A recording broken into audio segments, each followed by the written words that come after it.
정치권에서는 여야 공이 11월 위기설이 화제입니다. 민주당의 경우에는 공직선거법 위반 등에 대한 이재명 대표 1심 선고가 예고가 되어 있죠. 관련한 이야기 민주당 정무성호 의원과 좀 나눠보도록 하겠습니다. 의원님 안녕하세요. 네, 안녕하십니까. 자, 의원님 뭐 일단 요거부터 외교안보 이슈 하나만 좀 짚어보죠. 이 북한군 러시아 파병과 관련해서 민주당에서는 이 규탄 결의안을 발의를 했습니다. 네, 공식적으로. 네. 자, 그런데 이재명 대표가 우리 정부 대응을 비판하면서 한 얘기들을 보면 주술사가 닭목을 베고 닭 피의 맛을 보며 전쟁 여부를 결정하는 그런 나라냐. 뭐 이렇게 이재명 대표 강하게 비판하더라고요. 우리 정부 대응을. 이거 어떤 의미입니까? 어쨌든 뭐 우크라이나하고 러시아의 전쟁은 뭐 우리 전쟁은 아니었지 않습니까? 여기에 저 북한이 또 이제 개입을 해갖고 뭐 파병 사실상 뭐 용병성 파병 아니겠습니까 하고 있는데 이거에 우리가 그동안 뭐 우크라이나에 대해서는 인도적 지원들 또는 간접적인 지원들을 해왔는데 지금 이번에 이게 그 북한이 파병한다고 해서 우리 정부가 대응하는 거 보면 매우 미숙합니다. 사실은. 그다음에 뭐 우리가 그 전쟁에 직접 개입하는 그런 모습을 보여줘서는 안 되는데 개입하는 모습을 보이고 있죠, 사실은요. 뭐 참관단을 보낸다든가 또는 포로 신문한다고 하면은 그런 거 조용히 해야 될 문제 아니겠습니까? 그리고 조용히 해야 될 문제고 그렇기 때문에 지금 정부가 뭐 북도 우크라이나 관련된 여러 북한 파병에 관련된 정보도 정보의 출처까지도 공개를 하고 있어요.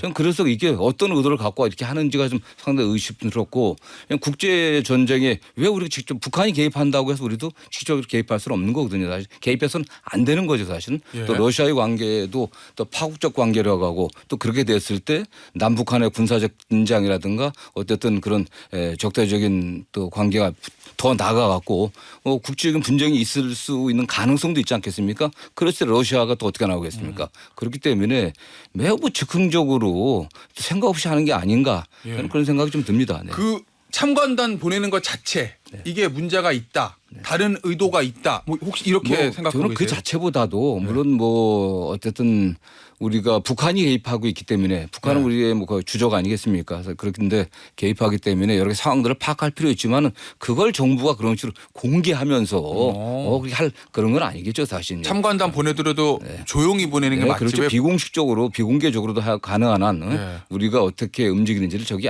상대가 알아서는 안 되는 거 아니겠습니까? 더군다나 이게 러시아 우크라이나의 어떤 전쟁인데 이게 국제 분쟁으로 이렇게 되면 확대되는 거죠, 사실. 김민석 최고위원 같은 경우는 이거 한반도에 위기를 불러일으켜서 계엄으로 연결시키려고 한다라는 취지의 주장을 하던데 여기서 그런 걱정인 거죠. 나오는 겁니까? 그런 걱정인 거죠, 사실. 이런 게 계기가 돼 갖고서 북한도 지금 김정인 체제가 굉장히 취약하지 않습니까? 취약한 상황에서 어쨌든 휴전선 인근에서 우발적 어떤 사건이 일어났을 때 그것이 우리가 뭐 지금 원점 타격 그걸 늘 운운하듯이 확대될 수도 있는 거고 또 그런 과정에 정부가 또 경비계엄이라도 발령할 수 있는 거 아니냐 이런 걸 우려해서 그런데 물론 그런 상황은 올 거라고 생각하지는 않습니다. 개인적으로는. 그러나 정부에 경고하는 거 아니겠습니까? 알겠습니다. 주제를 좀 바꿔보죠, 의원님. 자, 11월 위기설이란 말이 정치권에 나온 지가 꽤 됐습니다. 뭐 10월 위기설, 11월 위기설. 자, 11월 위기설을 민주당의 경우에는 그 이재명 대표의 선고가 지금 2개가 예정돼 있기 때문에 그 선고에서 만약에 이재명 대표의 피선거권이 제한되는 선고 결과가 나오면 그다음에 민주당 어떻게 할 거냐. 결국 이 부분이거든요. 혹시 뭐 의원님 개인적으로야 무죄를 확신하시고 무죄를 기대하시겠지만 재판이란 거는 알 수는 없는 거니까 혹시 선고 결과가 최악으로 나올 경우에 어떤 대비, 플랜 B 이런 것도 준비하고 계십니까? 저는 뭐 따로 그런 건 뭐 필요 없다고 생각하는 사람이고요. 일단 뭐 유죄의 확정 판결이 있기 전까지는 무죄고 그렇지 않습니까? 사실은 어쨌든 이게 3심까지 가야 될 문제고 어떤 형이 나오든 간에 어떤 선고 결과가 나오든 간에 검찰이든 또 이재명 우리 대표든 다 항소할 거 아니겠습니까? 상고심까지 가야 끝나는 거거든요. 그렇기 때문에 저는 이 대표나 이 대표에게도 그냥 의연하게 본인이 지금 해야 될 일을 하고 가는 게 제일 중요하다라는 얘기를 하고 있습니다. 그래서 지금 뭐 1심 결과에 일희일비할 필요가 없고 국민을 믿고 지금 이재명 대표가 해야 될 일 가장 중요한 게 제1야당의 당대표로서 정기국회에서 예산심사 잘하고 민생 잘 챙기는 그 유능한 정당의 모습을 민주당이 보일 수 있게 하는 게 제일 중요하다고 얘기하고 있습니다. 그 얘기는 만약에 정말 1심에서 최악의 결과가 나와도 1심일 뿐이기 때문에 아직 시간 여유가 있다. 기노부를 가지고 가자 뭐 이런 말씀이신 그렇습니다. 거예요? 의연하게 예. 가야 될 것이고요. 1심에서 최악의 상황이 온다고 하더라도 예. 이게 어쨌든 윤석열 검찰 정권의 정치 보복, 정치 탄압이었기 때문에 이미 다 지지율에 반영돼 있습니다. 그리고 이재명 대표에 대한 당원과 국민들의 지지가 예. 저는 별로 흩어질 가능성이 없다고 보고 있어요. 네. 그런데 비명 물론 뭐 지난 총선 공천 이후로 민주당에서 비명계의 목소리가 좀 잦아든 거는 맞지만 좀 줄어든 건 맞지만 그래도 만약에 이재명 대표한테 안 좋은 결과가 나오면 비명계가 결집한다든지 뭐 이렇게 민주당이 저는 흔들리지 그럴 않겠습니까? 가능성 거의 없다고 봅니다. 아 그래요? 뭐 당내에 뭐 비명계라고 할 의원들이 네. 있습니까? 지금 윤석열 정권의 폭주가 계속되고 있는데 거기에 대응해갖고 민주당이 하나가 돼야 된다는데 의원들이 뜻을 같이 하고 있고 당 원외에 있는 일부 예. 뭐 비판적인 분들이 계시지만 그게 큰 목소리를 내기는 어렵죠, 사실요. 예를 들면 뭐 런던에 있는 김경수 전 지사라든지 지금 김동연 경기지사라든지 뭐 김부겸 전 총리 이런 분들이 대안으로 떠오를 가능성은 없다. 저는 없다고 단언할 수 있습니다.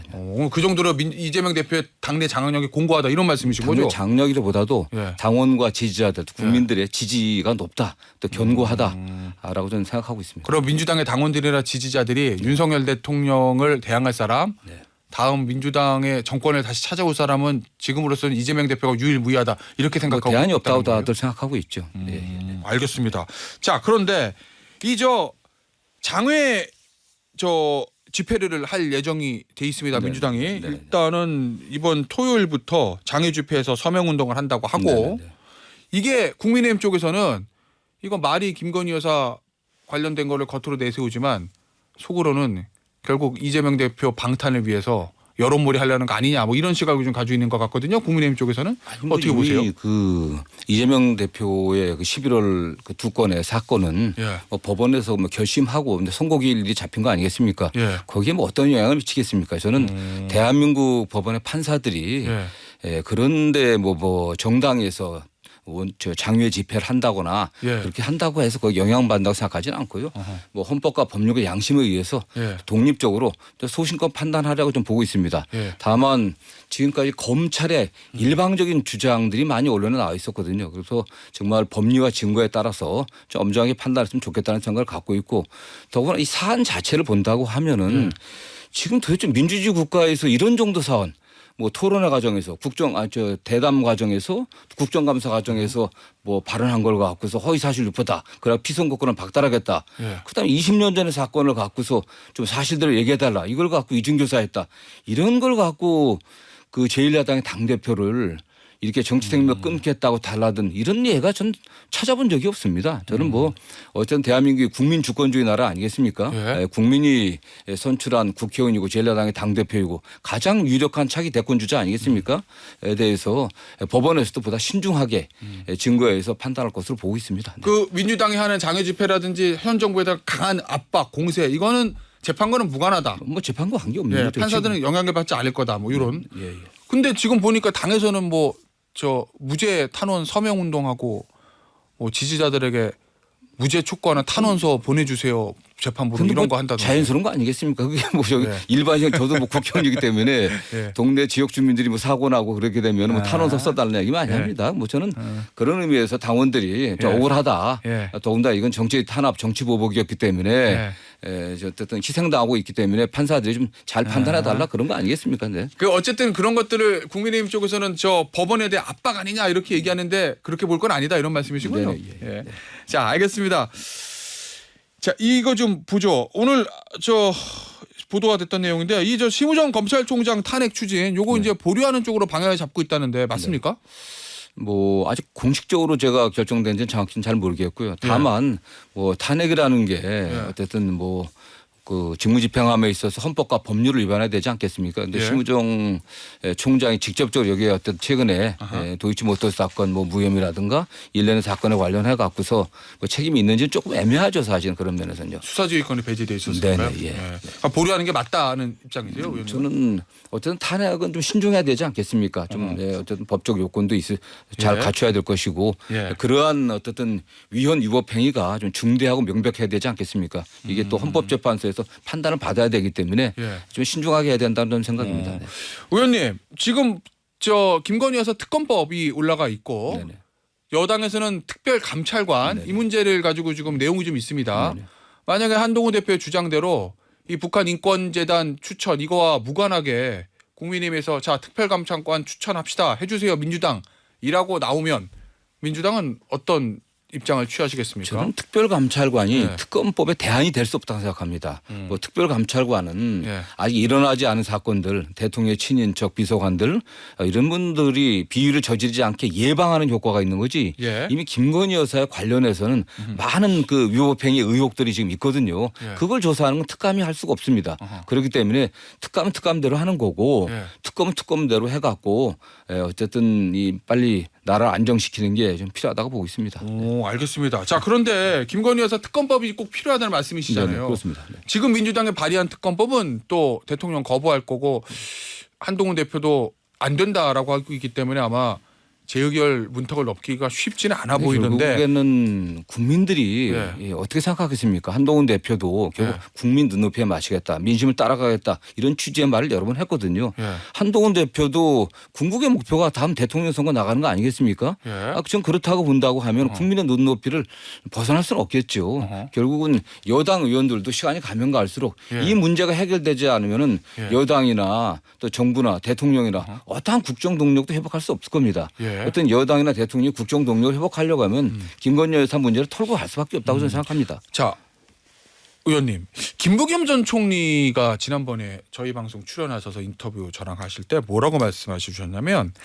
이재명 대표가 조금 양보해서 특검을 통과시키는 게 좋지 않겠냐 이런 취지의 이야기를 하고 가셨어요. 그 얘기는 국민의힘에서 얘기하는 뭐 추천권의 문제, 특검 추천권, 그다음에 수사 범위 이런 거를 좀 줄여서 국민의힘이 받을 만한 특검법을 만들어서 발의하는 게 훨씬 낫지 않겠니? 이런 얘기거든요. 저는 그런 생각 전혀 없으십니까? 지금 민주당에서 발의한 법안을 가지고 어차피 예. 이게 정상적인 절차를 거친다고 하면은 법사위에서 논의가 되지 않겠습니까? 예. 법사위 논의 과정에서 여당이 예. 저 그런 취지를 반영하면 되겠죠. 좀 논의를 충분히 했으면 좋겠습니다. 그러나 논의 자체를 거부하고 있기 때문에 지금 민주당이 일방적으로 통과시킬 수밖에 없는 그런 상황이 된 거죠. 그렇기 때문에 뭐 그 문제는 좀 법사위에서 뭐 여야가 좀 논의하면 되지 않겠습니까? 그러니까 민주당 의원님들 그런 말씀 많이 하세요. 국민의힘이 안을 내놔라. 네.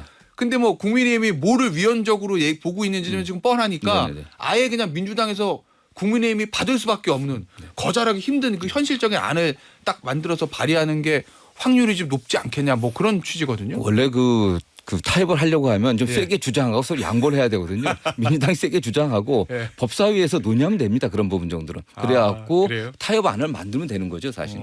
네. 알겠습니다. 자, 의원님, 요 얘기 좀 해보죠. 한 달째 저 여권을 뜨겁게 강타하고 있는 명태균 씨 문제.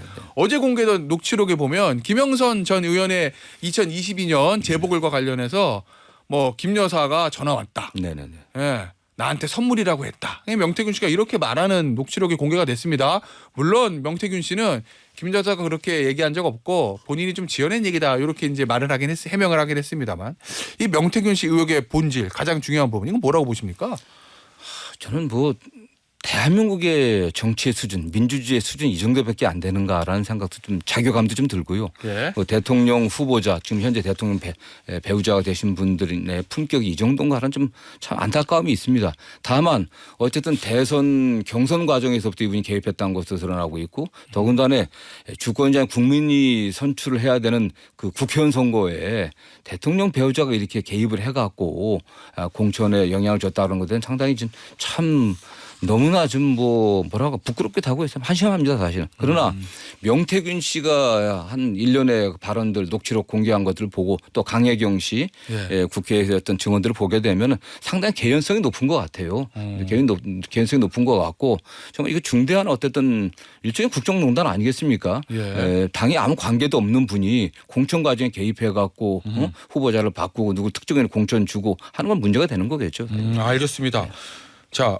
의원님, 이 조국혁신당이 탄핵소추안 발의라기보다 탄핵소추안을 만들어서 공개한다고. 네, 그러겠죠. 네네. 예, 이렇게 얘기를 했습니다. 근데 민주당은 이제 공식적으로는 탄핵 계획이 없다. 네네. 이렇게 밝히고 있고 탄핵 문제는 민주당이 독자적으로 알아서 판단하겠다. 이 얘기인데 이 독자적으로 판단한다는 얘기는 무슨 얘기입니까? 그 조국혁신당이 이번에 탄핵소추안을 공개한 거 여기에 기속되지 않겠다. 뭐 이런 그렇죠. 얘기입니까? 예, 그렇습니다. 어쨌든 탄핵이 발의되려고 하면 국회 재석 그 과반 예, 예, 150명의 어쨌든 예. 그 동의가 있어야 됩니다. 근데 민주당 170석이 넘는 정당 예. 아니겠습니까? 국정 운영에 있어서 상당한 책임이 있죠. 예, 조국 혁신당과는 입장이 좀 다르지 않겠습니까? 예.